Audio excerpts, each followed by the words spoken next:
एक बार एक शिकारी शिकार करने के लिए जंगल में पहुंचा।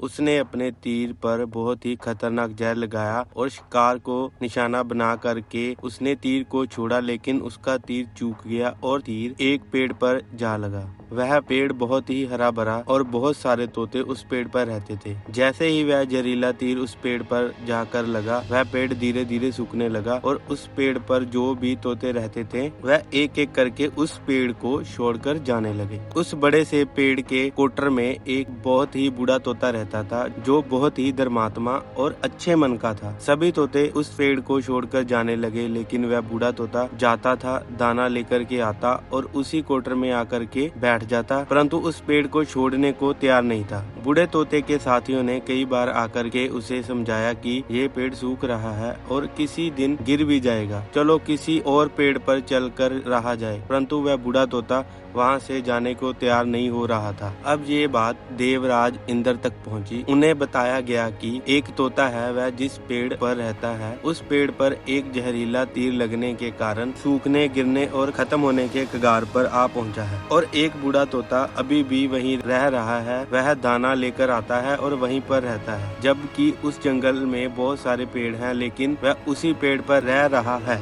देवराज इंद्र प्रकट हुए और उस बूढ़े तोते से कहने लगे कि आप बहुत ही धर्मात्मा हैं, बहुत ही अच्छे मन के हैं, लेकिन आप इस पेड़ को छोड़कर किसी और पेड़ पर चले जाइए, क्योंकि ये पेड़ कुछ ही दिनों में गिर जाएगा। तालाब के पास में बहुत से बड़े बड़े हरे भरे पेड़ हैं, बड़े बड़े कोटर हैं, उन पेड़ों पर फल भी लगे हुए हैं, उन्हें वहीं पर तोड़कर खा सकते हैं, परंतु यहाँ से आप चले जाएं। तोता बोला, माफ कीजिए, इस पेड़ ने मुझे जीवन दिया है, कार्यों से मेरी रक्षा की है, हर मौसम में मेरे साथ रहा है, ये कोटर मेरा घर है, यहाँ मैं पला बड़ा हूँ, इस पेड़ को मैं छोड़कर कैसे जा सकता हूँ? इस पर संकट आया तो क्या मैं इसे छोड़कर चला जाऊँ? मैं ऐसा कभी नहीं कर सकता। देवराज इंद्र तोते की इस बात से बहुत ही प्रसन्न हुए। उन्होंने तोते से कहा, मैं आपकी इस बात से बहुत खुश हूँ, मांगो जो आप मांगना चाहते हो। उस बूढ़े तोते ने कहा, मुझे बस इतना मांगना है कि जिस पेड़ ने मुझे जन्म दिया, जहाँ मैं रहा पला बड़ा, जिसे आप मेरा जन्म भूमि कह सकते हैं, आप इसे फिर से वैसा ही हरा भरा कर दो जैसे ये था। देवराज इंद्र ने अमृत से उस पेड़ को सींच दिया और पहले की तरह हरा भरा कर दिया। अब वापस से उस पेड़ पर आकर के बाकी के तोते रहने लगे। वह बूढ़ा तोता कुछ समय तक जिंदा रहा और उसकी मृत्यु हो गई और वह स्वर्ग में चला गया। ये कहानी हमें सिखाती है कि जब भी किसी इंसान का बुरा दौर आता है, वह इमोशनली टूटा हुआ होता है, उसे किसी के सहारे की जरूरत होती है, किसी की आवश्यकता होती है। अगर आप ऐसे समय में उसे छोड़कर चले जाएंगे, उससे बात नहीं करोगे, उससे मुंह मोड़ लोगे, तो आपसे बुरा कोई नहीं है, क्योंकि आप किसी के सुख का साथी बने या ना बने, लेकिन आपको हमेशा किसी के दुख का साथी